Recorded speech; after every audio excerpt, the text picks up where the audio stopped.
Hello friends, কেমন আছো সকলে? আজকের যে রেসিপিটা তোমাদের সাথে শেয়ার করব, সেটার জন্য সবথেকে যে জিনিসটা দরকার সেটা হচ্ছে টমেটো। আজ আমি টমেটো দিয়ে একটা রেসিপি তোমাদের সাথে শেয়ার করব। তো রেসিপিটা শেষ পর্যন্ত দেখো, তাহলে বুঝতে পারবে আমি কিসের রেসিপি বানালাম। একটা প্যানের মধ্যে আমি প্রথমে কিছুটা তেল নিলাম। এখানে তোমরা যে কোনো তেল ইউজ করতে পারো, তো আমি এখানে সরষের তেল ইউজ করেছি। তেল দেওয়ার পর এর তেলের মধ্যে আমি দিয়ে দিচ্ছি ফোড়ন হিসাবে সাদা জিরে। জিরেটা একটু ভাজা হলে এর মধ্যে আমি দিয়ে দেবো সামান্য একটু নুন। নুনটা আমি যেহেতু আগেই দিই, তাহলে পরে তেলটা ছিটকাবে না। এবারে এর মধ্যে আমি দিয়ে দেবো আদা আর লঙ্কা, আমি থেঁতো করে নিয়েছি, তো সেটা আমি এর মধ্যে দিয়ে দিচ্ছি। তোমরা চাইলে পেস্টও করে নিতে পারো, তবে এরকমভাবে থেঁতো করে দিলে আমার মনে হয় ভালো হবে এই রেসিপিটার ক্ষেত্রে। এটাকে একটু নাড়াচাড়া করে নেব যাতে এর কাঁচা ভাবটা চলে যায়। আর এই রেসিপিটার জন্য আমি এখানে দুটো আলু সেদ্ধ করে রেখেছি আগে থেকেই। আলুটাকে খুব ভালো করে ম্যাশ করেও নিয়েছি। এবারে দিয়ে দিচ্ছি সামান্য পরিমাণ হলুদ। হলুদ দেওয়ার পর এখানে আমি যে আলুটা সেদ্ধ করে রেখেছি সেই আলুটা দিয়ে খুব ভালো করে এটাকে নাড়াচাড়া করে নেব। আর যেহেতু আমি আগেই নুনটা দিয়েছি, তো এরপরে ঠিক যেরকম পরিমাণ নুন লাগবে সেই হিসাবে নুনটা দেব। তোমরা চাইলে নুনটা শেষেও দিতে পারো পরিমাণ মেপে। তো আলুটা খুব ভালো করে এখানে নাড়াচাড়া করে নেব। আমার রেসিপিগুলো তোমাদের কেমন লাগে আমাকে একটু কমেন্ট করে জানিও। আর তোমরা কে কোথা থেকে দেখছো সেটাও একটু কমেন্ট করে জানিও, তাহলে আমার খুব ভালো লাগবে। আর রেসিপিটা ভালো লাগলে অবশ্যই কিন্তু লাইক কমেন্ট করতে ভুলো না। তো আমি এখানে এবারে সামান্য পরিমাণ নুন অ্যাড করলাম, আর দিচ্ছি এখানে কিছুটা গরম মশলা। দেওয়ার পর আবার খুব ভালো করে এগুলো একসাথে মিশিয়ে নেব। আর এখানে আমি আর একটা স্পেশাল মশলা রেডি করে রেখেছি, যেটা এই ভিডিওতে তোমাদের সাথে দেখালাম না, আমি বলে দিচ্ছি। গোটা জিরে, গোটা মৌরি আর শুকনো লঙ্কা খুব ভালো করে শুকনো খোলায় ভেজে নিয়ে সেটাকে গুঁড়ো করে নিয়েছি। সেই মশলাটা এখানে আমি 1 চামচ ইউজ করলাম, যেটা অ্যাকচুয়ালি ভাজা মশলা হিসেবে আমি এখানে ইউজ করলাম। তো আমার অন্যান্য ভিডিওতে এই রেসিপিটাও, মানে এই ভাজা মশলার রেসিপিটাও দেখানো আছে, তো এখানে আমি আর সেটা দেখালাম না। দিয়ে এই ভাজা মশলাটা দিয়ে খুব ভালো করে এটা নাড়াচাড়া করে নেব। এভাবে নাড়াচাড়া করতে করতে যখন ডোটা দেখবে একদম কড়াই থেকে ছেড়ে আসছে, তখন জানবে এটা পারফেক্টভাবে রেডি হয়ে গেছে। এখানে আমি খুব সামান্য পরিমাণ ধনেপাতা ইউজ করলাম, ফ্রেশ ধনেপাতা দিয়ে খুব ভালো করে এটাকে আবারও নাড়াচাড়া করে নিলাম। তো দেখো আমার পুরটা রেডি হয়ে গেছে। এবার এটাকে আমি একটু ঠান্ডা করতে দেব। আরেকদিকে আমি আরেকটু কিছু প্রিপারেশন করে নেব। সেটার জন্য এখানে লাগছে আমার বেসন।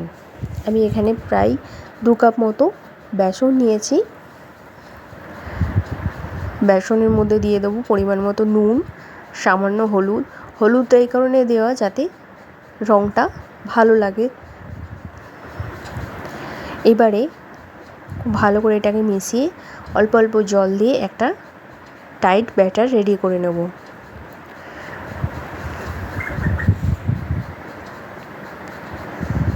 জলটা প্রথমে খুব অল্প করেই দেবে, যেন একবারে বেশি জল না পড়ে যায়। অল্প অল্প করে দিয়ে ব্যাটারটা রেডি করে নেবো। আর ব্যাটারটা খুব ভালো মতো ঠিক হবে, খুব পাতলা ব্যাটার হবে না। তোমরা দেখলেই বুঝতে পারবে কীরকম হবে ব্যাটারটা।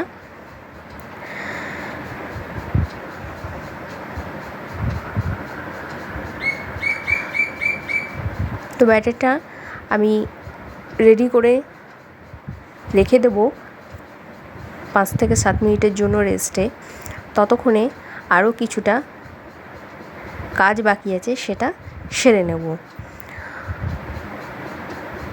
ব্যাটারটা আমার রেডি হয়ে গেল।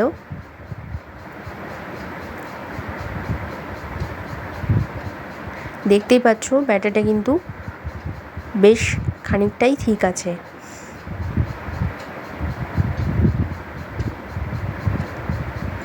এবারে যে টমেটোটা আমি নিয়েছিলাম আমাদের মেন রেসিপির যেটা প্রয়োজন, সেই টমেটো ভালো করে ধুয়ে বোটা ছাড়িয়ে নিয়েছি এবং সেটাকে এরকমভাবে কেটে নিয়েছি। কেটে নেওয়ার পর যে আলুর পুরটা তৈরি করলাম সেটা ঠান্ডা হয়ে গেছে। টমেটোর ঠিক দুই পাশে দিয়ে দেব। তোমরা চাইলে এখানে এক পাশে আলুর পুর দিয়ে এক পাশে পেঁয়াজ স্লাইস করে কেটে সেটা দিয়েও আলুর পুরটা দিতে পারো। তো আমি এখানে শুধু টমেটোর ওপরেই দুদিকে আলুর পুরটা কোট করেছি। তো এবারে আমি যে ব্যাটারটা রেডি করেছি সেই ব্যাটারটার মধ্যে এটাকে কোটিং করে নেব। তো আমি এখানে এক এক করে প্রত্যেকটা টমেটোরকেই আমি এরকমভাবে আলু দিয়ে কোট করে নেব। আর হ্যাঁ, এই টমেটো স্লাইসগুলোকে আমি নুন মাখিয়ে নিয়েছি একটু। তোমরা চাইলে এর জায়গাতে টমেটোর স্লাইসগুলোতে ম্যাগি মশলাও মাখিয়ে নিতে পারো, তাহলেও এর টেস্টটা কিন্তু খুব ভালো আসে। তো আমি এখানে প্লেন নুন মাখিয়েছি। এবার তার উপরে দুদিকে এরকমভাবে আলুটাকে কোট করে নিচ্ছি। তো প্রত্যেকটা টমেটো স্লাইসকে আমি একইভাবে আলুর কোটিং করে নেব। আর যতটা সম্ভব ভালোভাবে কোটিংটা করতে হবে চেপে চেপে, যাতে করে আলুটা ছেড়ে বেরিয়ে না আসে। তো দেখো এরকম করে প্রত্যেকটা স্লাইস আমি রেডি করে নিচ্ছি।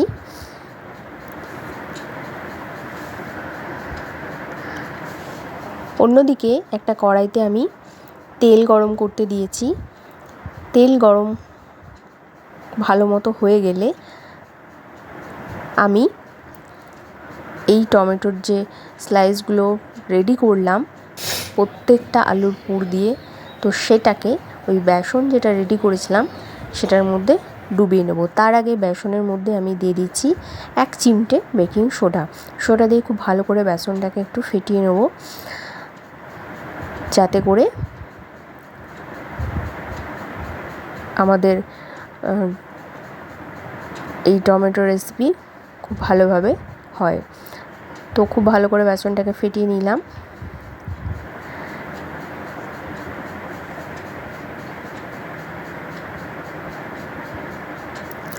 এবারে ওই টমেটোর যে কোট করে রেডি করেছিলাম টমেটো আর আলুর, সেটাকে বেসনের মধ্যে ডুবিয়ে আমি সুন্দর করে ভেজে নেব। তো কড়াইয়ের তেলটা খুব ভালো করে গরম করে কিন্তু আমি এটাকে পুরো লো ফ্লেমে, মানে লো টু মিডিয়াম ফ্লেমে একটা একটা করে ছেড়ে দেবো তেলের মধ্যে। আর খুব হাই ফ্লেমে ভাজলে কিন্তু কাঁচা থেকে যাবে, এটা তো তোমরা সবাই জানো। তো তেলটা গরম হয়ে যাওয়ার পর ফ্লেমটা কমিয়ে দিয়ে লো টু মিডিয়াম ফ্লেমে এরকমভাবে প্রত্যেকটা টমেটো স্লাইসকে আমি ভেজে নেব। তো আজকে আমাদের রেসিপি এই টমেটো পকোড়া বলো বা টমেটো চপ বলো, সেটা দেখো কত সুন্দরভাবে হয়েছে। তো আমি এখানে 3টে টমেটো স্লাইস একসাথে ছেড়েছি। তো কতটা সুন্দরভাবে রেডি হয়েছে দেখো। তো এইরকমভাবে আমি বাকি মানে যে কটা বাকি আছে সেগুলো সবই ভেজে নেব। তো আজকে এরকমভাবে টমেটো স্লাইস দিয়ে আমরা টমেটো পকোড়া বলো বা টমেটো চপ বলো রেডি করে নিয়েছি। তো তোমাদের রেসিপিটা কেমন লাগলো অবশ্যই একটা কমেন্ট করে জানাবে, আর ভালো লাগলে শেয়ার করে দেবে। আর আমার চ্যানেলে নতুন বন্ধু হলে চ্যানেলটা অবশ্যই সাবস্ক্রাইব করে নিও, পাশে থাকা বেল আইকনটা প্রেস করে দিও, যাতে করে পরবর্তী ভিডিও নোটিফিকেশন তোমার কাছে পৌঁছে যায়। আর কমেন্ট করতে কিন্তু ভুলো না কেমন হলো আজকে রেসিপিটা। দেখো আমি একটু দেখিয়ে দিচ্ছি, খুবই সুন্দর হয়েছিল খেতে, আর দেখতেও ততটাই সুন্দর হয়েছে। আর ফেসবুক থেকে দেখলে ফেসবুক পেজটা ফলো করে নিও। টাটা।